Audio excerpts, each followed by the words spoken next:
โอ้ยน้ำมันรถมืดมียังให้สวยบ่ไปน้ำข่อยบ่ได้แล้วเดี๋ยวฮอปตัวนี้จะมีปั๊มน้ำมันแล้ว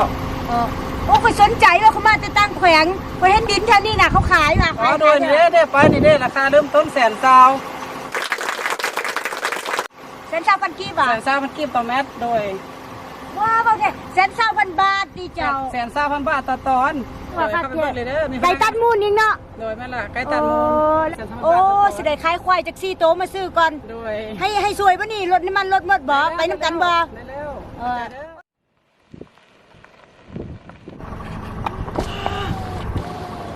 ดินเท่านี้ว่าคักๆมันก็บ่กว้างแท้วะ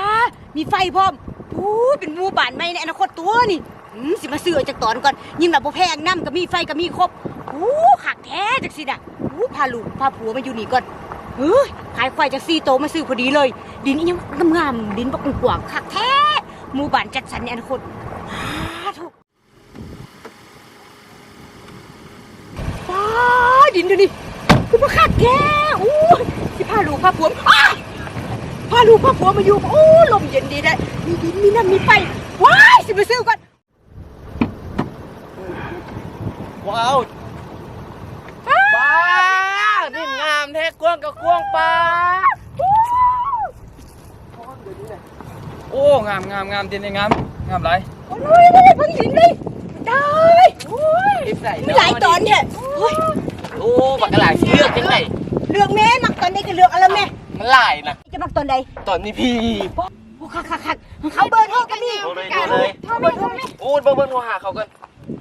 สบายดีซื้อดินบ่เจ้าสนใจแต่เพียงขวดดินมีโปรโมชั่นยังบ่พิเศษยังบ่ดินของเฮาเนาะตอนนี้เนาะโปรโมชั่นก็คือว่าจ่าย 10% ปลูกบ้านอยู่ได้เลยคักแก่พรดาวจังได๋นี่ประมาณเริ่มต้นที่3,700,000 กีบก็ได้เลยน่าสนใจเนาะแต่ว่าเขาบ่อยากพรมันยากเขาจะไปขายควายจาก4โตแล้วเขามาซื้อกันเด้อมื้อไหนเจอกันเอาแท้กันซื้อแน่นอนโอเคสัญญาก็ก่อยแทมโปมื้อนี้แม่ได้ดินไดแม่ซื้อให้ลูกไดขอบใจเด้อขายควายมันต้องมา4-5โตมันน่ะไปซื้อดินอยู่เพียงดินแถวนี้หันบ่แพงเนาะราคามันยัง30-40 ล้านนึงก็ได้เลยลูกอันเก็บมาอยู่เพียงเดี๋ยววันนี้น่ะแม่เก็บดินให้ลูกได้แถวๆนี้น่ะดินบ่คักๆเลยมักบ่บัดนี้สิเอาเมียน่ะเอาเมียมาอยู่นั่นมาเลี้ยงแม่ได้ตายได้ซื้อดินให้ละเอาเมียนี้ปะแม่ระวังได้พนักงานมาเลี้ยง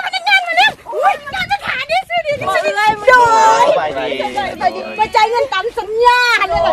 ยเอาตอนที่มาเบิ่งเธอแล้วหันบ่เอื้อยโดยเอาขึ้นราคาจะบอกกาย30,000นึงไปขายควายมา4โตพุ่นน่ะยังคือเก่าอะไรยังคือเก่าใส่ดิดูมีแต่มัดเดียวนี่แหละนับเอาเด้อเงินหลายได้เนี่ยโอ้ย50 ล้านนี่แหละหลายนะขายควาย4โตขอบใจเด้อขอบใจพิเศษถ้าพาหมู่พาครูมาซื้อเขาให้ไปเลย 3% ค่าแนะนำเจ้าดินโครงการของเขาบ่ว่าจะน้ำไฟมีครบที่แน่จ่าย 10% สามารถปลูกเงินได้เลยทางกว้าง 8-10 เมตรแล้วอนาคตยังเป็นหมู่บ้านใหญ่เนาะใบตะดินขอบท้องมีน้ำมีไฟครบสุดมาแถวกันจังซี่น่ะโอ้ยพวกมันพวกมันนี่ไม่ซื้อดินไม่ซื้อเจ้าน่ะดินราคาถูกไปขาย10 ล้านก็ได้ขายควายผู้ละโต2โตก็ได้น่ะแม่ล่ะขอฝากความรักไปตามเสียงเพลงฝากใจดวงนี้ให้คนที่บ่มีคู่เป็นโสดหลายปีอยากมีเนื้อคู่คือหมู่บอกให้ฮับหูถ้าไผใจว่างช่วยเปิดทาง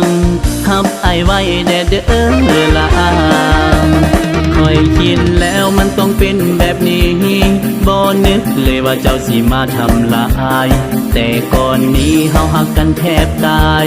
บทสุดท้ายคืออ้ายคือน้ำตาใส่เจ้าที่เคยบอกอ้ายว่าสิหากันตลอดไปแล้วเป็นจังใดมือนี่คือจังเปลี่ยนไปสิบอกเลิกกันได้ง่ายๆบอกเสียดายฮักเขาเลยเนาะ